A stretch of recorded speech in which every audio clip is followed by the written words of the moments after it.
shit, we rolling, man. I don't know. All right, let's do it. Ain't no lead in. Nope. This ain't NBC, bro. Carriér, Cash Campaign. We here, man. We talking about extreme sacrifices, man. We talking about life. We talking about everything, man. Because we've been doing this. We've been doing this for a while, but we've been doing this kind of in peripheral view of each other for like 4 or 5 years. We've been talking for like 30 hours. 30 hours before here. You know, we done had some wine. We done had some deep conversation. We listened to the album, so I can't wait for people to hear that thing. Because instrument wise and music, I love it, bro. Musicality wise. Is definitely progression. Like growth is important as an artist, and I see you growing. Like that's the thing. I put you on the spot since we're on camera. Man, it's popping up. That's fine though. That's fine because I'm gonna be honest. All right. So check this out. I know we both got families. We both got kids. We got little people that look up to us. You know what I'm saying, and think we Superman. So tell me, like, what does it feel like doing something creative to feed your family? Because that's a dream for a lot of people, but a lot of people don't realize the dream comes with way more than just the dreamy stuff. You know what I'm saying? I mean, shit, that's a good ass question. It just feels it's kind of crazy because my daughter is also like one of my biggest fans. The same thing with my son. Like they both know that I make music, so it's not like for them. It's not like it's a job to them. They just think I'm doing something I love doing. So they don't realize that it like pays for things or whatever. But to get to a place where I was able to do that, it was definitely it's been amazing. But it's like I didn't want it to be that. Because you never want to make music to make money. Hold on. I mean, yeah. I get what you're saying. I get what you're saying. So explain it to me. It wasn't supposed to be a job. Like I just, I used to make music because it was something to express myself and get shit off my chest and whatever. You know what I mean? Yeah. And maybe I was doing it to get girls or something, but I never was doing it to get a check. Right. Because the first portion of my life, I never got money from it. Right. So to be able to get money from it definitely is a blessing. And I don't like to count on that money. Yeah, but it has its pros and its cons, because the money side will have you doing things that you don't really fuck with. Exactly. Just to get the money. You know what I'm saying? But then when you realize, like, man, let me just do something I fuck with, then you take a cut on the money, but then it's like your soul is still it. You know what I'm saying? Exactly. It's cool though. My daughter and them, they fuck with it. And I think they motivate me just to have more fun with it because they appreciate it just for what it is. They're not asking me about record sales. Yeah. I could vouch for that, man. When you hear your kids singing your song or just the melody to your song, it's tight. It's a different feeling. It's a different. They're not asking me like, hey, Daddy, how many streams you did this week? Like, that's a whole other question. A lot of people. I won't even want to say we, but people boil it down to that. Yeah. You know what I'm saying? Like you open somebody's Spotify. Yeah. The clout that I've seen people put on somebody that got like 100,000 streams in a month, or whatever, is different because that person could be way less talented than somebody else.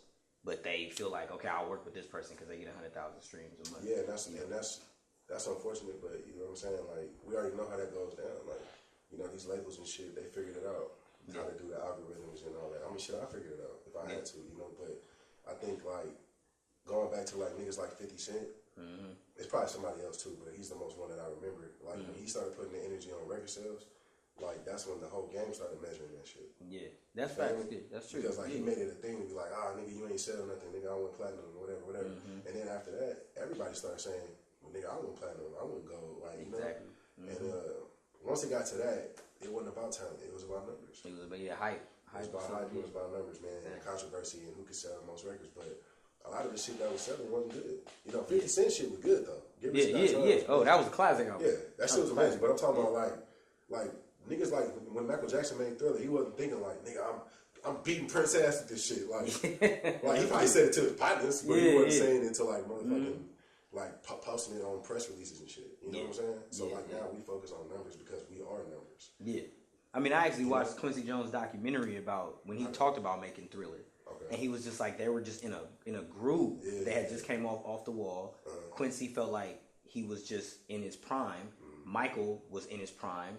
And he said he literally just recruited everybody he knew was dope. Right. And they just made the record. And that's like the best shit I ever heard. Exactly. Yeah, for sure. So, and it feels like, it's funny that people don't realize that's really the secret to making incredible music or art or film or whatever. Yeah. It's just, it's not about how many people buy it or how many people Snapchat it. It's literally about it being good. Quality, man. Yeah. Lifetime music. It's something that you can always hear and connect to a certain feeling or a certain moment.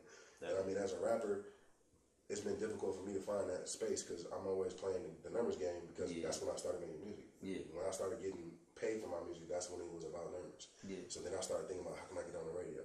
Yeah. And how can I focus on having a hit record? You know what I'm I'm saying? Like, I never made music really with the intentions of just being myself. Now, the shit that I did make for myself, I was scared to let people hear. You know what I'm saying? Me and Albert used to make music all the time. Like, shit that he would listen to and be like, damn, bro, you saying some real shit. Like, your heart is being in the song, but I wouldn't put that song out.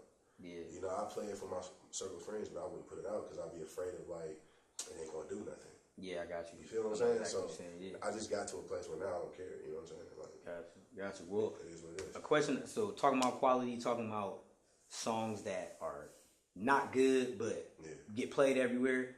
How do you stay moving forward and stay kind of keeping the wind in your sails when you kind of, I feel like you live in a space of being underrated, right? Like, I feel like when people discover your music, they're not saying they don't like it. They're saying like, wow, why haven't I heard this person? Or they're like, yeah, this is dope, but like, they don't push your music. Like, they push somebody else who might be less talented or be saying less, but is more commercially acceptable. So how do you keep kind of, you know, how do you live in that space? We know a lot of artists like that, whether they're mainstream like Tank or something like that, who may not be like A-list stars, but we know they're talented, or like, you know, somebody like yourself. How do you keep pushing? Like, how do you just be like, you know what, I'm gonna put every ounce I have into this and not get discouraged when somebody says like, oh wow, like you're really good, you know, and you've been doing this for a long time. Man, I'm gonna keep it honest with you. Got a future in this shit. I don't know, man. I think it's just because I never did it for any of that. Like, I mean, not to sound redundant, but it's like when I was making music, when I first started really going crazy, like in high school, you know, I had the notoriety at my school as being one of the best. You know, like, you know, we were selling CDs at an early age. Now I was able to tell that people was fucking with me. You know, like that instance of like people not just saying it, but really feeling like, bro, you dope. You know what I'm saying? Yeah. So that validation, I feel like I already had it from day one. You know, once I started getting more notoriety in the Bay Area and shit. But I think the reason why I was able to just keep going because it's like I'm a stubborn person. Like, I don't know. Like, I've been told no before, but it's like I just don't hear the no's. I just hear the yeses. So, like, a lot of people, you know, to this day be like, bro, you know, people sleeping on you, bro, you underrated. And I'm like, I don't really think I don't think I'm slept on or none of that. I just think people ain't heard me yet. So I think it's just a matter of timing, you know, like, you're right. When people do hear me, they normally do give me a good response. You know, they normally do say, man, where's your other shit? But I don't know, I think it's just like, we live in a time right now where people are distracted by antics and hella other shit. Yeah. You feel me? So it's like, a nigga could be making great music, but it's like, if you don't got no other shit around that to make it just entertaining, then it's like people lose interest. It's not enough. It ain't enough. Like, a nigga gotta be doing a challenge or fucking viral situation, you feel me? This for a nigga to take the song serious. But I don't know, I think it's just because I'm not really like an industry person either. Like, I don't really be in that weird shit. Like, I think that shit is weird. Yeah, it is. And I found myself getting weird even when I was fucking with it. Exactly. You know, I'm like, this shit is whack, bro. Like, and as an artist, I wanted to make sure that I always focused on just the music still. Because that's all that fucking matter at the end of the day. Like, all that other shit is not gonna last.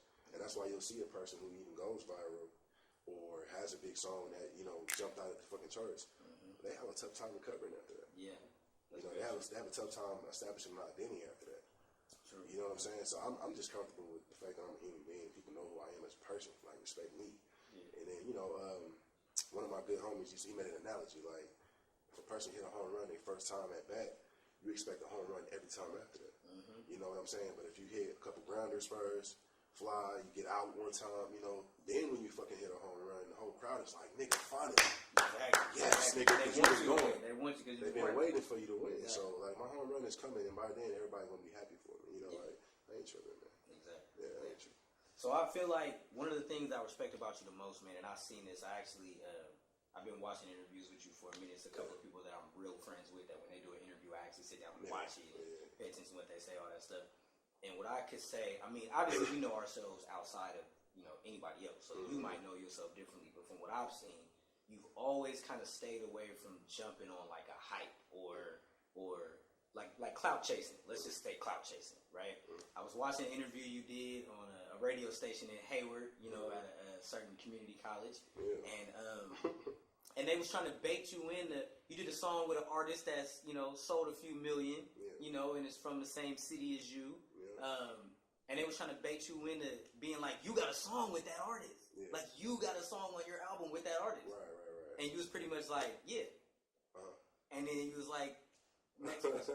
You know what I'm saying? And like a lot of people, training, boy. I mean, yeah, but a lot of people, and that's just an analogy, but it's like clout chasing. Like a lot of people will be like, they won't even have a song with somebody. They'll just be friends with somebody. Right. And they'll make the whole interview about being friends with that person or being affiliated with that person.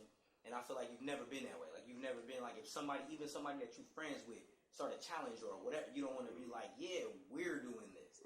It's like, you've never been a part of that. What do you feel like in you makes you able to resist that? Because even some of the mighty have fallen in that way, where they just like, you work so hard, you just want a little bit of that shine. Yeah. You know, so what makes you kind of stay away from doing that? I mean, it's difficult because sometimes you get that feeling like I'm being left out of shit. Yeah. You feel me? But I think like with me, I just always look at things like it's not gonna last. You know, like everything runs its course. So you can look at that as an opportunity to jump on it. But when it dies down, so will you and everything that you had going. So like I just don't even try to get caught up in that stuff as much because I just know it's not real. Like, you know what I mean? Especially in social media, bro. Like, it's like that 48-hour news cycle. Like, something goes away so quick, it don't even make sense to give it that much attention. Right. But I support niggas. You know, if I see you doing something, I show love. But the clout chasing shit, which is what the kids say, I hate that word. I hate clout chasing, but it is what it is. Like, people do what they got to do in their mind to get their name out there. Yeah. You know, somebody may have said when I was younger that I was clout chasing. Because, you know, I grew up in Fairfield at the time, but because of my connections to Alvin and him being from the rich and he had partners across the bridge, I was working with them more than I was the niggas in Fairfield. Right. You know? So I was, you know, connecting myself to the Diligence and I was connecting myself to Earth the Jerk and, you know, the niggas that was popping. And because of my connections to my partner, we was working together. And then that rubbed off on me and then I got a name for myself. So somebody, you know, in today's world, they would have looked at that as like, oh, that nigga clout chasing, he driving all the way to the rich to get his name out there. But it's like I was doing what I thought was necessary. Right. So I don't judge people for clout chasing. I just think that there's a way to do things without being like phony to your own character. You know what I'm saying? Yeah. Because a lot of niggas will change their whole program. Big time. You know, post a caption like, man, this is my brother. Yeah, you know, everybody's brothers in the music industry. That shit is, you know, I'm trying to use my words carefully, but that shit is whack, bro. Yeah. That shit is whack. And if you're one of them niggas that do that, and you just met that nigga because you saw him at the club, you're whack, bro. Exactly. And I can't rock with you, and that's what it is. I'd rather be alone if I'm gonna deal with people like that. You know what I'm saying? Exactly. So it's definitely one of my favorite songwriters and producers. He said something in one of his YouTube journals where he was like, the music industry is the only place where everybody is immediate brothers and cousins and sisters. Period. Like, the music industry mirrors what black people do in their life where you got hella cousins. Yeah, cousins. Exactly. So, and I realized that. It was like, every people you meet don't even know you do music. Right. But once they know you do music and they know who you connected with, then they be like, that's the bro. And then that's also why there's so much trust issues, because then when you put that value on a person, you calling them your bro, you calling them your sis, and then when they do some snake shit to you, you take offense to it because you invested in that relationship when it really was never a relationship. It was some shit you made up in your head, you know what I'm saying? So now I just leave everybody on the even playing field. You know, like I give everybody respect. Oh, what's your name, dog? You produce? Oh, dope. Exactly. And then I leave it at that. But if we networking, it's different. But if you know, fuck my bitch or do something weird, like, I'm not like mad. I'm like, oh, he was never my boy anyway. Yeah, you know? Exactly. So, just because we do the same shit. I don't mean that. So once you put the bro title and, you know, all that shit, man, that industry will eat you up, bro. That shit. It will. That's cool, man. I'm cool with that. So so we're gonna transition into extreme sacrifices, right? But to transition in, I'm gonna ask a question because I know one of the first songs I saw you on was Bag of Beach, right? Or Bag of Bitch, we just gonna say it, but the title kids say beach. I love it. Yeah, right. So so what would Extreme Sacrifices T. Carriér say to Bag of Bitch, Smoothie Baby, like before he played on the album that we just listened to? What would you say? What would T. Carriér say to Smoothie, huh? Man. Like at that time in your life, when you was doing that song at that house, doing all, you know what I'm saying? That was a fun time. You know what, man? He probably would be like, bro, this shit is whack. Smoothie would say this shit is whack? Well, yeah. Really? Yeah. Hey, I feel like the progression on this album I just heard was crazy. Like, exactly. Crazy. But that's the thing. Like, at that time, I thought this shit that I'm making now was whack. I got you. I get what you're saying. That's, you know, like, I thought that was corny to listen to. Like, Yeah, I got you. Get that rackety rap away. You know what I'm saying? Get that conscious music away from me. You know what I'm saying? At that time, I was in hit making mode. Yeah, I get what you see what I'm saying? So if it wasn't going to smack right away, get that shit the fuck out of here, bro. Right. This nigga's on some feeling shit. Right. So that's what I'm saying. Like, we had, you got to remember that the Bag of Beats record was shortly after Gas Pedal came out. Right. You know, it was shortly after Sue did Function. You know what I mean? So the Bay was on fire, and we were trying to get hit records out. So at that time, I was hit chasing. Right. Yeah. I wasn't cloud chasing, but I was hit chasing. Right.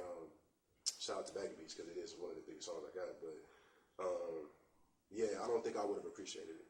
Gotcha. You know what I mean? And I don't think I would have gotten to a place where I can acknowledge like the reason why I made today's music. Right. You know what I'm saying? Because a lot of the effects of Bag of Beats is why my music is the way it is. Right.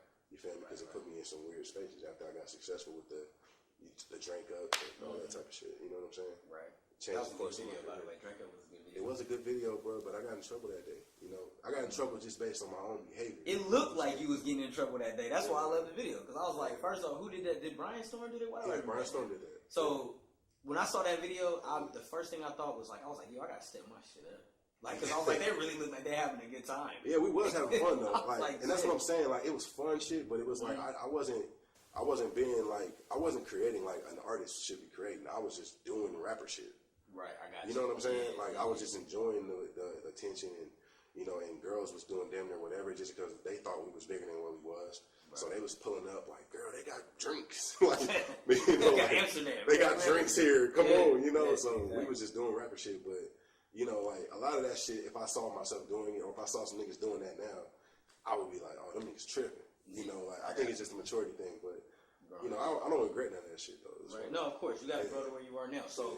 You grow in Extreme Sacrifices, man. From what I heard, I love it, dude. I mean, I'm 4 glad you love it. 4 or 5 songs. You're a hard nigga to please when it comes to that. Incredible, man. Like musicality wise, because I'm R&B, so musicality, I'm listening to what you're doing, and I'm big on, you know, me, you, and Alvin. We all work together, so the effects you put on voices, and Alvin, it take 5, 6 mixes for me. I'll be like, put a little effect on this word and all that type of stuff. So, where was your head at when you were making it? Where, I mean, because I know you put on a lot of hats to make a lot of stuff you're making now. So where's your head at when you're making it, and what was your, because the album is like a process. It's like, you know, it's just like giving birth. So like, where's your head at when you're going through it with Extreme Sacrifice? Well, shit, man, I was working on the album since like 2016. Like, you know, I put out other shit since then, but the goal was for me to put out like an actual, you know, I guess you could call it a debut. You know what I'm saying? So I would put out mixtapes in between that, but I hadn't been recording for a long time. Just working on hella records. And I probably still to this day got like 150 songs that probably won't ever come up. Right. You know what I'm saying? But this whole album actually was recorded between like June and August of this year. You know what I'm saying? So like these are all brand new records that I made specifically for the album. Gotcha. You know what I mean? So these wasn't like pulling from the stash. These was like, oh shit, I'm in a pocket right now. Let me just keep going. Right. So what it was, honestly, you feel me? I just kind of hit like a low in my career. Like I felt like my management situation kind of fizzled out. Right. And well, it didn't fizzle out. I fired her. You know what I'm saying? And then when I was trying to reevaluate my next situation, you feel me? I was in South by Southwest. I went out there by myself. You know, me and my boy went out there, and you know, I was just wiggling, just trying to figure out what am I going to do. You know what I'm saying? And then like once I got back from South by Southwest, I actually met, you know what I'm saying, the people I work with now, my partner. You know what I'm saying? United Masters. You feel me? And once they came up to me, bro, like, you know what I'm saying? It probably was an alley-oop. Shout out to UM. Yeah. Shout out to UM. I got friends at UM. They dope. Yeah. Absolutely. They dope. You have family. You know family. what I mean? Yeah, that's what I'm saying. They want to blow the spot up. But yeah, you dig what I'm saying? But I think it was alley-oop because I was at an event, and we all happened to be at the same event.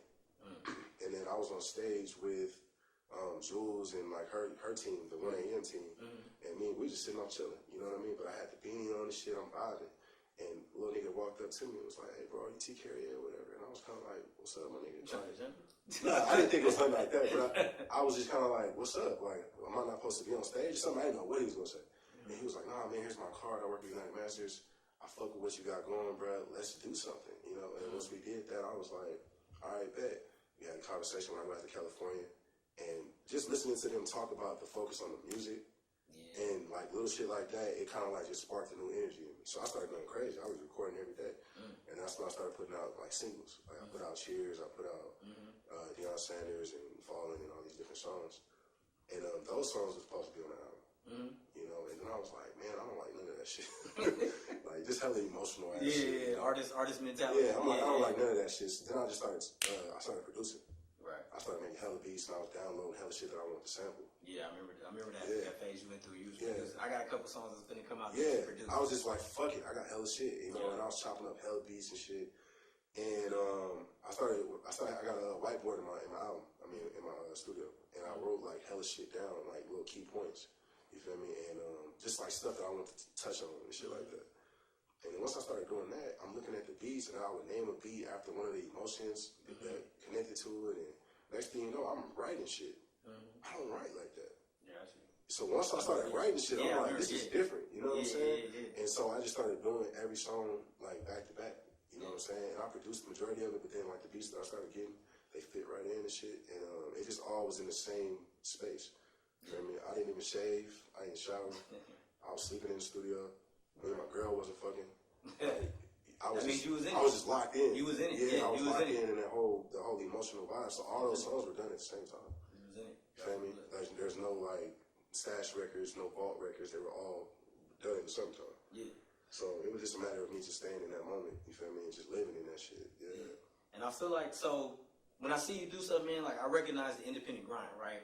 So the push of Free the Album, right? With allowing people to support you financially doing that. The difference is, so people will post a GoFundMe and they'll just be like, here's a GoFundMe that I'm trying to drop my album, thanks. Yeah. Right? Or Kickstarter. Whatever. But I feel like what makes it different is the way you came at it, right? The way you came at it. And I feel like also, obviously, because you developed yourself as a person publicly, that people look at you and they know you're not asking like, you know, I'm just trying to prove to you guys that I'm a real artist. You know what I'm saying? That type of thing. And then the next thing you dropped on us was the cover artwork for Extreme Sacrifices, right? Like, I got it, obviously, like, it's a literal sacrifice type of image, right? But where does that come from? Like, where do you think your talent for being able to approach things when everybody's coming from this direction and you kind of say, like, I'm going to go this way? Like, where do you think that comes from? You know what I'm saying? Like, where do you feel like that comes from inside you, or where do you get it from? Just the rebellious nature I got, bro. You feel me? I always go against whatever I'm supposed to be doing. You know what I'm saying? Just like we was talking earlier off air, you know what I'm saying? Like, I was that nigga that didn't pull his pants up sometimes. You feel me? Yeah. But that kind of resistance always led me down a path of finding out something new about myself, or finding out like what my real calling was. And like even with the cover, I had a whole nother idea for the cover. Like I was supposed to go to like a sheep farm and shit, and I was gonna be in the motherfucking sheep coop or whatever they call it. You feel me? I was supposed to be in there, and then like once I started organizing that, I was like, what does that even mean to me? Like that don't even mean shit. That just looks cool or something, you know? So then I scratched that shit the day of. Like, no, we're not doing that. And then so that the artist actually inspired by this dude named Joseph. I can't say his last name, but it's like from 1670. And the piece is actually called The Sacrificial Lamb. So I was like, damn, that shit is hard. I couldn't stop looking at it. Like I Googled hella shit, but that popped up and I just kept staring at it. It had my eyes just drawn to it. And it was like a whole nother, like the colors are totally different on the original, and like it's just a sheep there. So I'm smoking this shit, and I'm like, this shit's tight. Like I want to put it on my walls just for the sake of whatever. And then so I hit my graphic designer, and I'm like, bro, I'm about to send you some shit. I need you to fuck with this. And then as I was looking at it, he was like, oh yeah, this is tight. I said, bro, put my beanie on the fucking sheep, bro. That actually changes the whole shit. Like once I got, that's it's when I the knew purple my beanie shit. for sure. Yeah, I was hitting it a little too hard at that point, and I'm like, nigga, put the beanie on. You feel me? Yeah. And we laughing about it, but once he sent it back like that, I said, that's it, bro. That's the one. And and the symbolism, like, you know what I'm saying? Because you pointed it out, you know, the symbolism is like, bro, that shit is heavy. You know what I'm saying? Super heavy. So, I just be trying to do new shit. Because sometimes my cover art, you know, like I'll hit my graphic nigga and I'll be like, you know, shout out to Abe. I'll be like, bro, just send me a cover real quick. You know, just have words on it, no big deal. But a lot of that shit don't necessarily connect to the music. So on this one, I was listening to the music. I'm looking at the painting. I'm like, nigga, this the one. It goes with everything. But I just like trying new shit. Like even if the shit don't work. A few years back, I was promoting my EP. I had an EP called All In or whatever.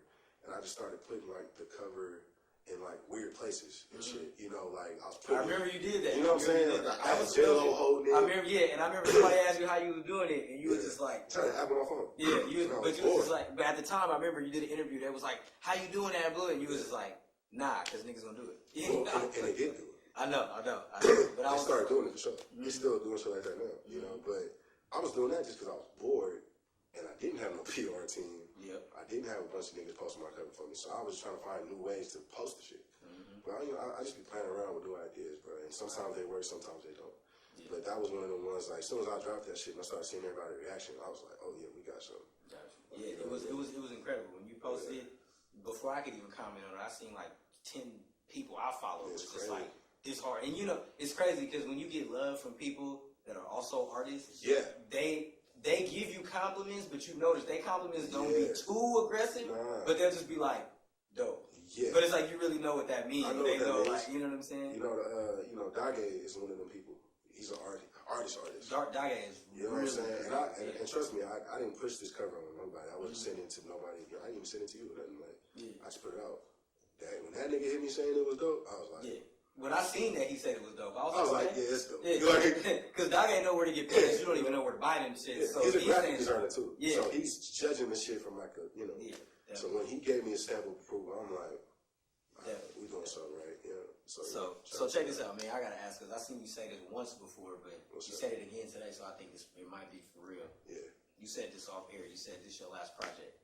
Yeah. Right.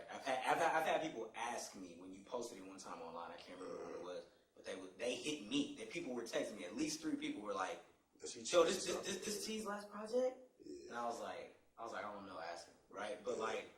You said that again today, and do you feel like this is your last project? Yeah, for sure. Why? Why you feel like it's your last project? Man, like I told you earlier, bro, I want to do other things. You feel me? I'm not limited to making music. I'm not limited to rapping. I'm not limited to whatever, you know, like. And I think we live in a time now where certain artists, either we were ahead of our time, or at some point we no longer fit in with the times at all. And I don't think I can't fit in. It's not really about that, but I recognize my position. Right? I realize that, like, we need more people that's, like, helping shape the culture versus niggas that's just making music. Yeah. You know what I'm saying? Because that shit will have you in your head a lot, and you starting to think, like, why can't nobody fucking with my shit or something? But in reality, people do fuck with it. It's just that you putting this pressure on yourself, like, you have to answer to people and shit. Like, you know what I'm saying? Exactly. So, yeah, I'm done with the shit just because I feel like this project that I just recorded is gonna be the one that people are gonna remember more than any of the other shit I ever did. I agree.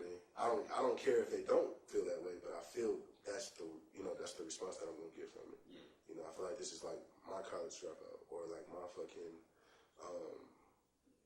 Illmatic or something, whatever. You know what I mean? I know a lot of artists. We know a lot of artists, right? And we've seen a lot of things happen. I feel like the music industry is a place where your bad habits get encouraged, right?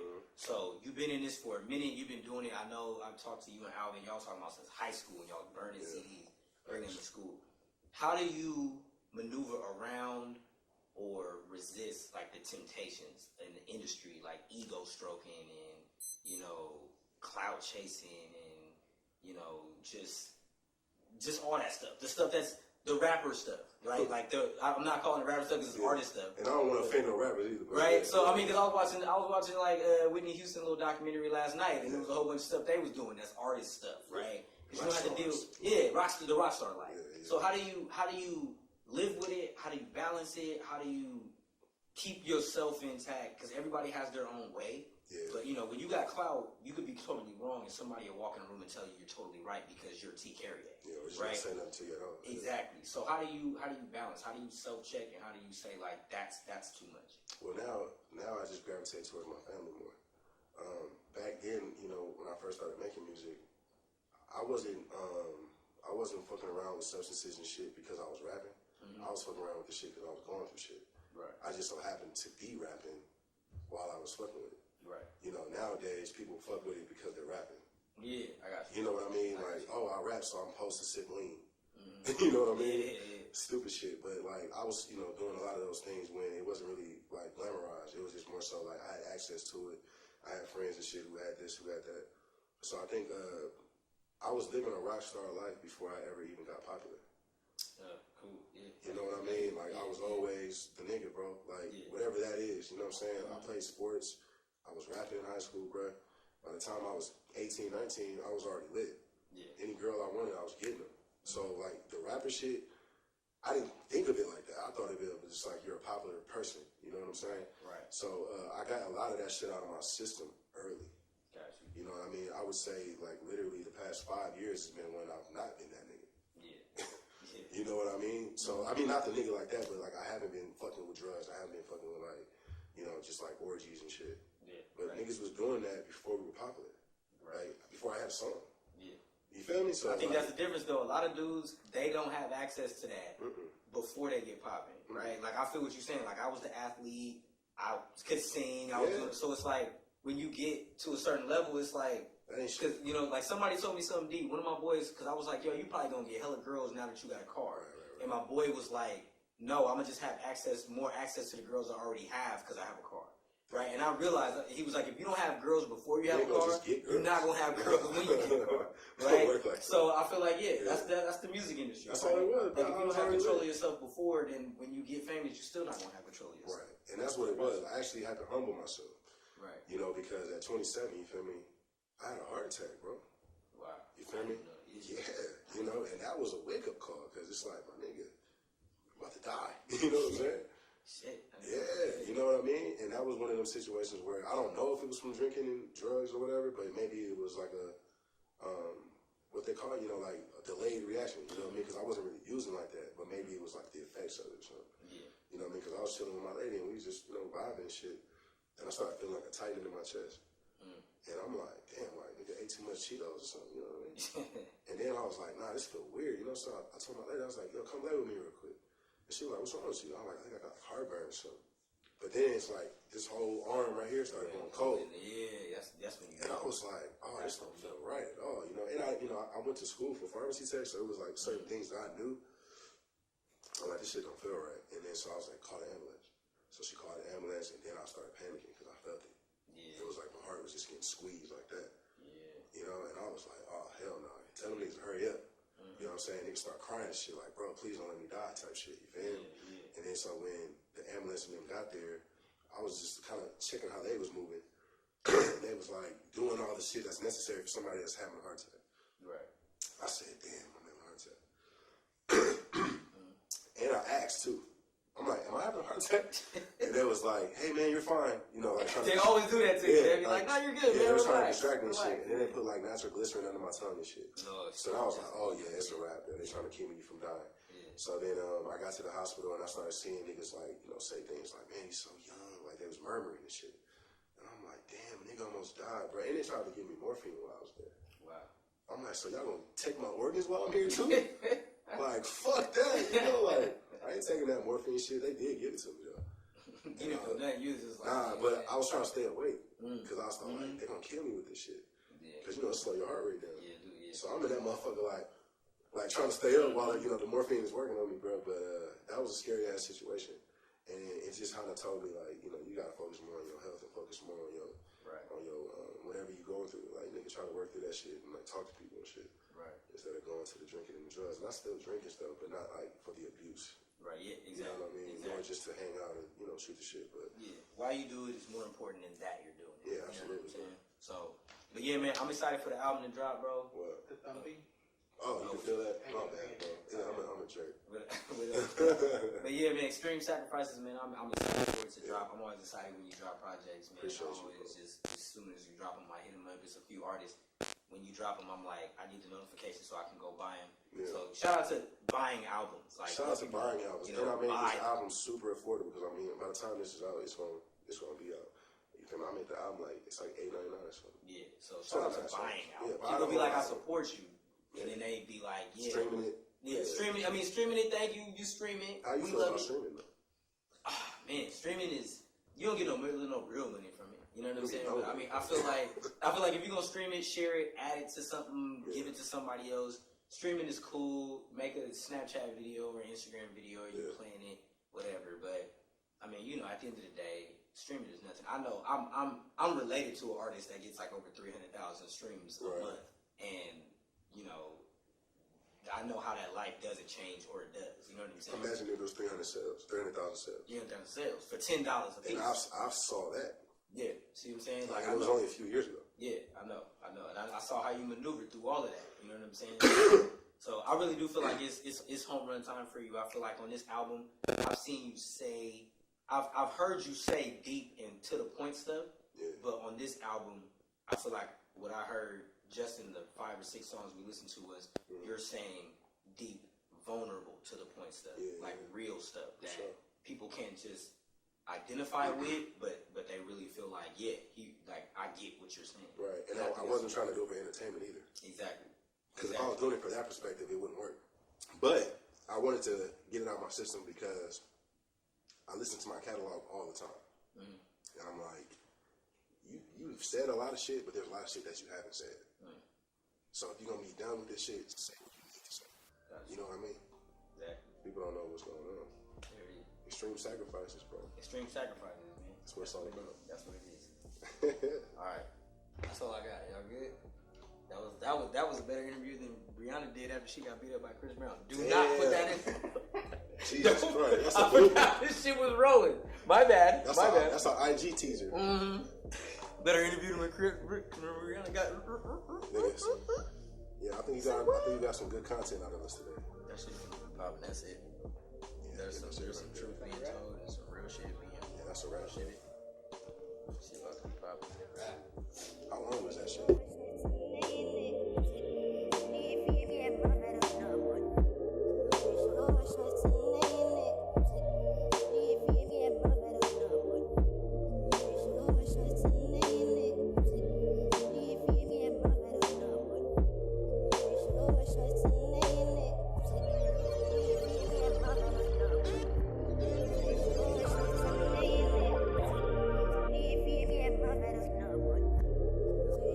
Shots